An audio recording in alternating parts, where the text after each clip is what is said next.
Bismillahirrahmanirrahim.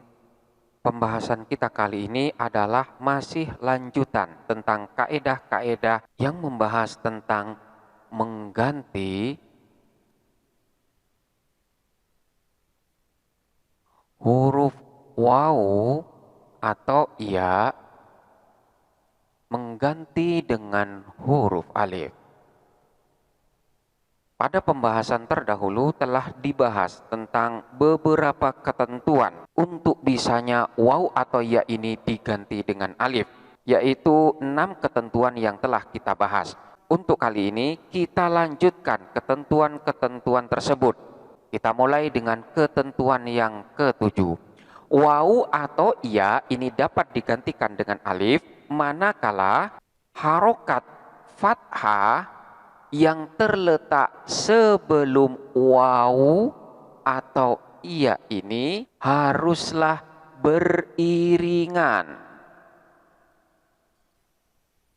Jadi haruslah beriringan dalam satu kalimat. Jadi harus bertemu langsung dengan waw atau iya di sini tanpa adanya pemisah. Jikalau tidak, maka waw atau iya di sini tidaklah dapat diganti dengan huruf alif. Contohnya seperti lafaz yazidu. Lafaz yazidu ini pada asalnya adalah yazyidu, di mana di sini terdapat huruf ya yang berharkat dan terletak setelahnya harkat fathah. Namun harkat fathah yang terletak sebelum ya di sini terdapat pemisah di antaranya. Oleh karena itu, ya di sini tidak dapat digantikan dengan huruf alif karena harkat fathah dengan huruf ya setelahnya ini tidaklah beriringan. Jadi syaratnya harkat fathah ini haruslah beriringan dengan waw atau ya di dalam satu kalimat. Jikalau tidak, maka waw atau ya tersebut tidak bisa digantikan dengan alif. Kemudian ketentuan yang ke-8, waw atau ya ini dapatlah diganti dengan alif manakala posisi daripada waw atau ya ini haruslah berada pada ain fi'il. Dan selanjutnya huruf yang terletak setelahnya ini tidaklah sukun. Jadi posisinya harus berada pada ain fi'il dan setelahnya ini tidak sukun. Jikalau tidak, maka waw atau ya ini tidaklah dapat digantikan dengan alif. Contohnya seperti lafaz tawala. Kita perhatikan lafaz tawala. Tawala di sini mengikuti wazan tafa'ala.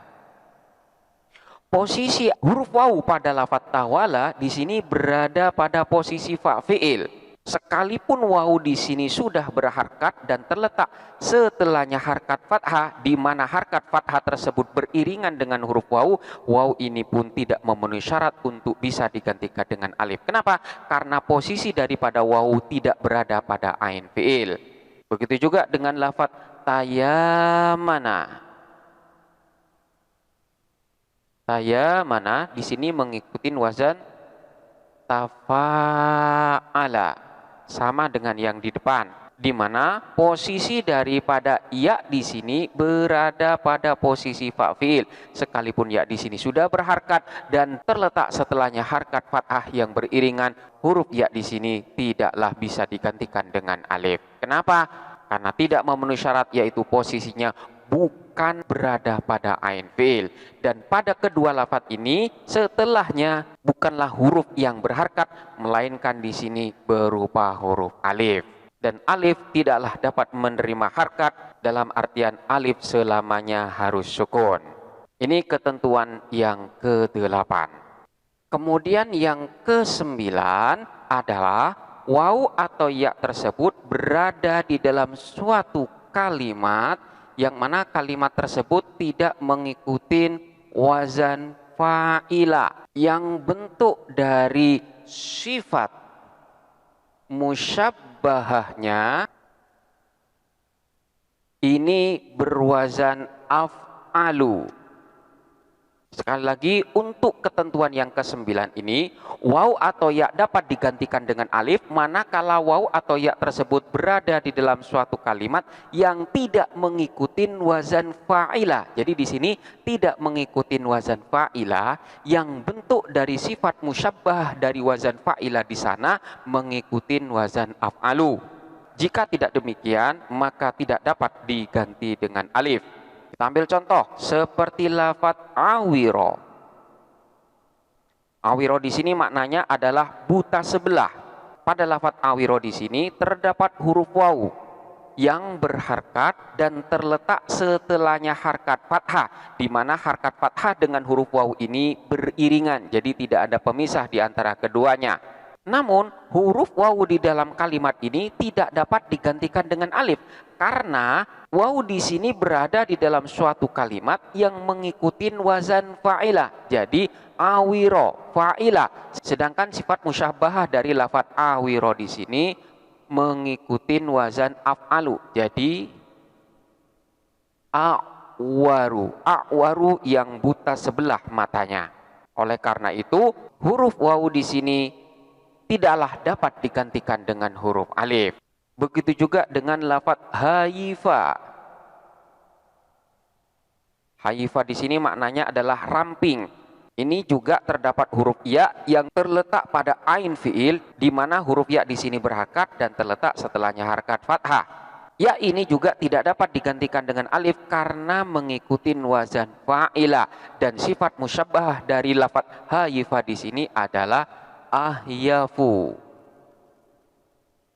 yang ramping. Contoh yang lain seperti lafaz ghaida.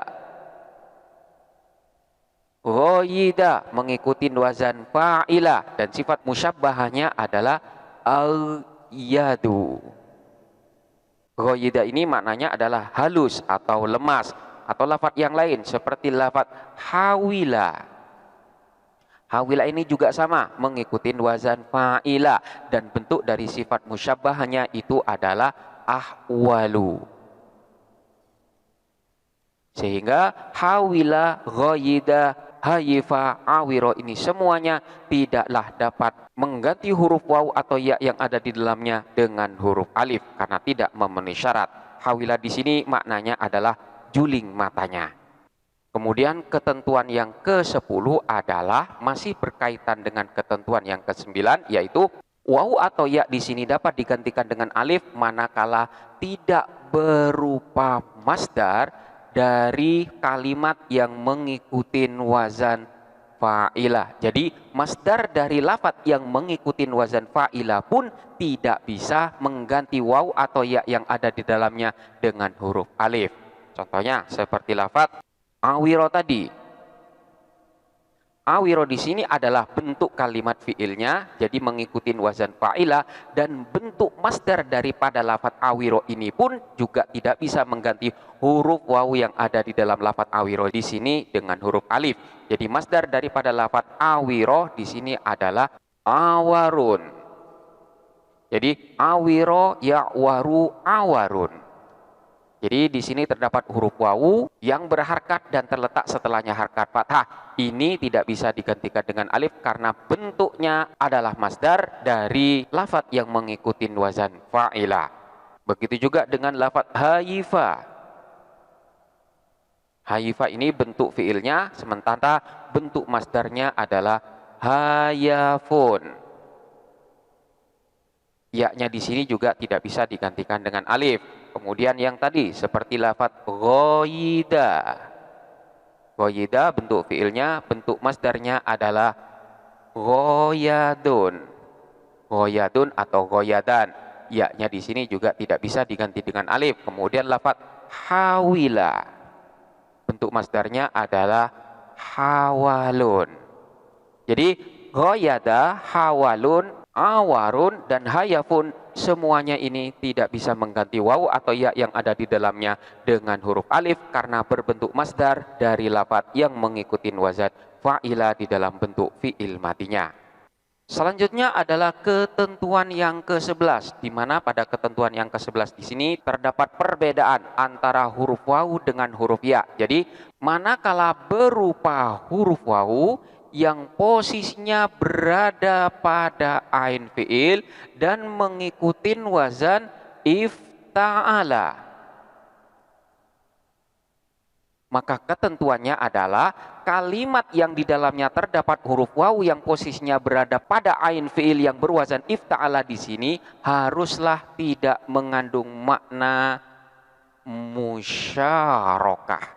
Karena manakala mengandung makna musyarakah, maka wawu ini tidaklah dapat digantikan dengan alif. Ini khusus untuk huruf wawu. Contohnya seperti lafaz ikhtana. Lafaz ikhtana di sini pada asalnya adalah ikhtawana. Kita perhatikan di sini terdapat huruf wawu yang berharkat dan terletak setelahnya harkat fathah, dan harkat fathah dengan wawu ini beriringan tanpa ada pemisah. Lafaz ikhtawana di sini mengikuti wazan ifta'ala dan di sini tidak mengandung makna musyarakah. Jadi ikhtawana maknanya adalah khona, yang bermakna berkhianat. Oleh karena itu, wawu yang ada pada lafaz ikhtawana di sini dapatlah diganti dengan alif sehingga menjadi ikhtana. Contoh yang lain seperti lafaz ijtaza. Ijtaza di sini asalnya adalah ijtawaza. Lafaz ijtawaza di sini mengikuti wazan ifta'ala dan posisi daripada wawu di sini berada pada ain fiil. Lafaz ijtawaza di sini wawunya dapatlah diganti dengan huruf alif sehingga nantinya menjadi ijtaza. Kenapa? Karena sekalipun mengikuti wazan ifta'ala namun tidak mengandung makna musyarakah. Ijtaza di sini maknanya adalah jaza, boleh. Jadi kedua lafaz ini wawu yang ada di dalamnya dapat digantikan dengan alif sekalipun mengikuti wazan ifta'ala karena kedua lafaz ini tidak menunjukkan makna musyarakah. Namun manakala wawu tersebut berada di dalam kalimat yang posisinya pada ain fiil dari wazan ifta'ala dan menunjukkan makna musyarakah, maka wawu yang ada pada lafaz tersebut tidaklah dapat diganti dengan alif. Contohnya seperti lafaz ishtawaru.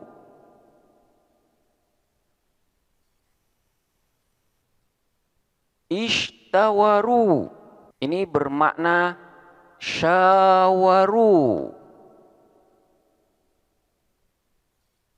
Mereka saling bermusyawarah. Pada lafaz ishtawaru di sini terdapat huruf wawu yang posisinya berada pada ain fiil dan mengikuti wazan ifta'ala. Namun karena wazan ishtawaru di sini mengandung makna musyarakah, maka wawu yang ada di sini tidaklah digantikan dengan alif. Jadi ishtawaru bermakna syawaru. Atau contoh yang lain seperti ijtawaru. Lafaz ijtawaru di sini mengandung makna jawaru. Ini berupa fiil mati semua. Jadi jawaru, mereka saling berdekatan. Di sini kita perhatikan wawu yang ada pada lafaz ijtawaru. Wawunya di sini posisinya berada pada ain fiil di dalam wazan ifta'ala, namun karena lafaz ini menunjukkan makna musyarakah, maka wawunya di sini tidak digantikan dengan alif. Jadi ijtawaru, mereka saling berdekatan atau mereka saling bertetangga. Ini manakala huruf ilatnya berupa huruf ilat wawu. Untuk huruf ilat yang berupa ya, maka dalam ketentuan ini ya ini pun akan diganti dengan huruf alif, baik kalimat tersebut menunjukkan makna musyarakah ataupun tidak. Jadi untuk huruf ilat yang berupa wawu dapat digantikan dengan huruf alif Manakala yang mengikuti wazan ifta'ala di sini tidak menunjukkan makna musyarakah, namun manakala berupa huruf ya, ini semuanya dapat diganti dengan huruf alif, baik yang bermakna musyarakah maupun tidak. Contohnya seperti lafaz istafa. Istafa ini asalnya adalah istayafa.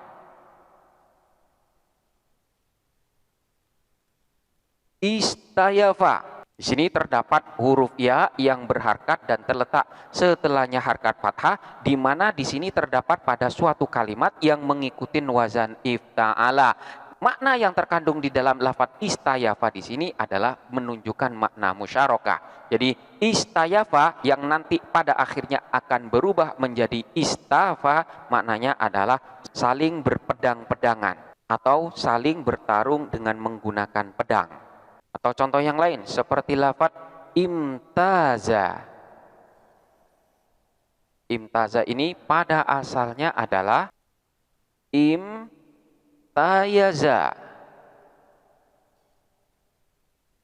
Pada lafaz ini terdapat huruf ya yang berharkat dan terletak setelahnya harkat fathah. Huruf ya yang ada di sini digantikan dengan huruf alif. Imtayaza bermakna saling berpisah. Atau yang lain ibta'a. Ibta'a pada asalnya adalah ibtaya'a. Mengikuti wazan ifta'ala. Ya yang ada pada lafaz ini pun diganti dengan alif sehingga menjadi ibta'a. Maknanya adalah saling berjual beli. Ini adalah ketentuan yang ke-11. Kemudian ketentuan yang ke-12. Waw atau ya ini dapatlah diganti dengan alif manakala huruf setelahnya tidak berupa huruf waw atau ya yang berada di ujung kalimat yang telah mengalami proses i'lal. Jadi waw atau ya yang berada di ujung kalimat itu sudah mengalami proses i'lal sehingga nantinya bisa berubah menjadi huruf yang lain. Jadi jikalau huruf yang terletak setelahnya waw atau ya ini berupa huruf waw atau ya yang posisinya berada di ujung kalimat dan telah berubah menjadi huruf yang lain karena telah dilakukan proses i'lal, maka waw atau ya ini tidaklah dapat digantikan dengan alif. Contohnya seperti lafaz hawan. Hawan ini pada asalnya adalah hawayun. Di mana pada lafaz hawayun di sini terdapat huruf waw yang berharkat dan terletak setelahnya harkat fathah, dan harkat fathah ini beriringan dengan waw tersebut. Namun huruf yang terletak setelahnya waw ini berupa huruf ya yang telah berganti bentuk menjadi huruf alif karena telah dilakukan proses i'lal. Maka waw yang ada pada lafaz hawan ini tidak dapat digantikan dengan alif. Contoh yang lain seperti lafaz syawan. Syawan di sini pada asalnya adalah syawayun. Kita perhatikan lafaz syawan. Di sini terdapat huruf wawu yang berharkat dan terletak setelahnya harkat fathah yang beriringan dengannya. Namun waw ini tidak bisa digantikan dengan alif karena setelahnya huruf waw itu berupa huruf ya yang telah mengalami proses i'lal sehingga bentuknya menjadi alif. Jadi pada asalnya adalah syawayun. Ya-nya di sini diganti dengan alif karena ya di sini berharkat dan terletak setelahnya harkat fathah sehingga menjadi syawan. Maka waw yang ada pada lafaz syawan ini tidak dapat diganti dengan huruf alif. Kemudian ketentuan yang ke-13 adalah waw atau ya ini dapat digantikan dengan alif manakala waw atau ya ini tidak berada pada posisi ain fiil dari kalimat isim yang diakhirin dengan tanda yang khusus masuk pada kalimat isim seperti tanda alif dan nun yang memang merupakan tanda bagi isim tasniyah, atau juga tanda yang berupa alif taknis maqsurah yang merupakan tanda bagi isim muannas dan tanda-tanda yang lainnya. Jadi untuk ketentuan yang ke-13 tersebut, waw atau ya tersebut tidak berada pada posisi ain fiil dari kalimat isim,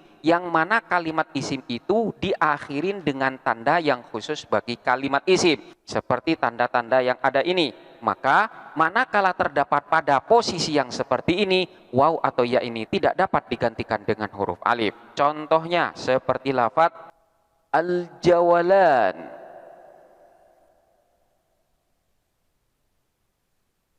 Pada lafadz al-jawalan di sini terdapat huruf wawu yang posisinya berada pada ain fiil dari kalimat isim, yang di ujungnya atau di akhir daripada kalimat isim itu terdapat tanda yang hanya khusus dimiliki untuk kalimat isim, yaitu tanda alif dan nun. Di sini lafadz al-jawalanu ini memang bukan berupa isim tasniyah, sekalipun setelahnya terdapat tanda yang dimiliki oleh isim tasniyah.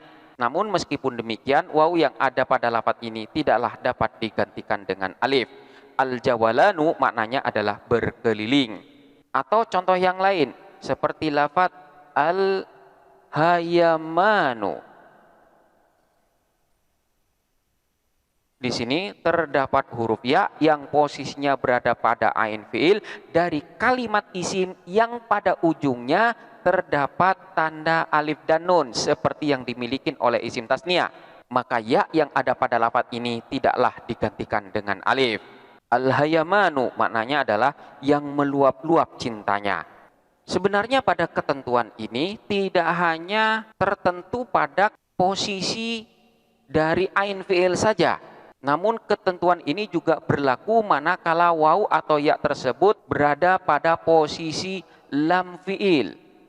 Jadi tidak hanya berada pada posisi ain fiil saja. Contohnya seperti waw atau ya yang posisinya berada pada lam fiil. Seperti lafadz nazawan. Pada lafadz nazawan di sini terdapat huruf waw yang posisinya berada pada lam fiil. Namun waw di sini tidaklah dapat digantikan dengan alif karena pada kalimat isim ini diakhiri dengan tanda yang seperti dimiliki oleh tanda isim tasniyah, yaitu alif dan nun. Begitu juga dengan lafadz gholayan. Gholayan di sini juga terdapat huruf ya yang posisinya berada pada lam fiil. Ya di sini pun tidak dapat diganti dengan alif karena berada pada kalimat isim yang ujungnya memiliki tanda yang seperti dimiliki oleh isim tasniyah. Nazawan ini maknanya adalah lompatan, sementara lafadz gholayan ini maknanya adalah mendidih. Dan selanjutnya ketentuan yang ke-14 adalah waw atau ya yang telah dijelaskan sebelumnya itu berada pada satu kalimat. Jadi manakala terjadi pada dua kalimat yang berbeda, sekalipun sudah memenuhi syarat-syarat yang ada, maka waw atau ya tersebut tidaklah dapat digantikan dengan huruf alif. Contohnya seperti lafadz inna waladaka karimun. Kita perhatikan di sini terdapat huruf wawu yang terletak setelahnya harkat fathah, di mana di antara keduanya di sini tidak ada pemisah. Jadi bertemunya harkat fathah dengan wawu di sini saling beriringan. Namun antara lafadz inna dan lafadz walad di sini tidaklah satu kalimat, melainkan di sini terjadi pada dua kalimat. Maka wawu yang ada di sini pun tidak dapat digantikan dengan huruf alif. Demikian juga dengan lafadz akhoda warokotan. Akhoda mengambil dia, warokotan kepada kertas catatan. Di sini kita perhatikan terdapat huruf wawu yang berharkat dan terletak setelahnya harkat fathah, yang mana harkat fathah di sini langsung beriringan dengan huruf wawu tanpa adanya pemisah. Namun wawu ini tidak bisa digantikan dengan alif karena antara lafadz akhoda dengan warokoh di sini adalah dua kalimat yang berbeda. Jadi terjadinya tidak dalam satu kalimat. Oleh karena itu waw ini tidak memenuhi syarat untuk bisa digantikan dengan huruf alif. Itu adalah beberapa ketentuan di mana manakala sudah memenuhi ketentuan-ketentuan yang ada, maka waw atau ya ini dapatlah digantikan dengan huruf alif. Jikalau kita menemukan beberapa kalimat di mana di sana waw atau ya sudah memenuhi syarat untuk digantikan dengan alif, namun pada kenyataannya waw atau ya di sini ditetapkan bentuknya, jadi tidak digantikan dengan alif, maka hal tersebut dikatakan dengan syadz. Artinya hal ini sangat jarang terjadi. Jadi itu menyeleweng dari kaidah yang ada. Contohnya seperti lafaz khawanatun. Khawanatun, di sini terdapat huruf waw yang sebenarnya sudah memenuhi kaidah-kaidah yang ada, di mana huruf waw ini sesuai dengan kaidah haruslah digantikan dengan alif. Namun pada kenyataannya pada lafaz khawana di sini waw tersebut tidaklah digantikan dengan huruf alif. Hal semacam ini memang ada di dalam bahasa Arab, namun hal ini sangat jarang terjadi. Khawana ini adalah bentuk jamak dari lafaz khainun. Khainun ini maknanya adalah yang tidak dapat dipercaya atau yang khianat. Jadi pada hakikatnya manakala sudah memenuhi syarat yang ada, maka waw atau ya tersebut dapatlah digantikan dengan huruf alif. Ini adalah beberapa ketentuan tentang mengganti huruf waw dan ya dengan huruf alif manakala sudah memenuhi ketentuan-ketentuan yang ada. Selanjutnya silakan dipelajari dengan seksama dan sampai jumpa pada pembahasan berikutnya.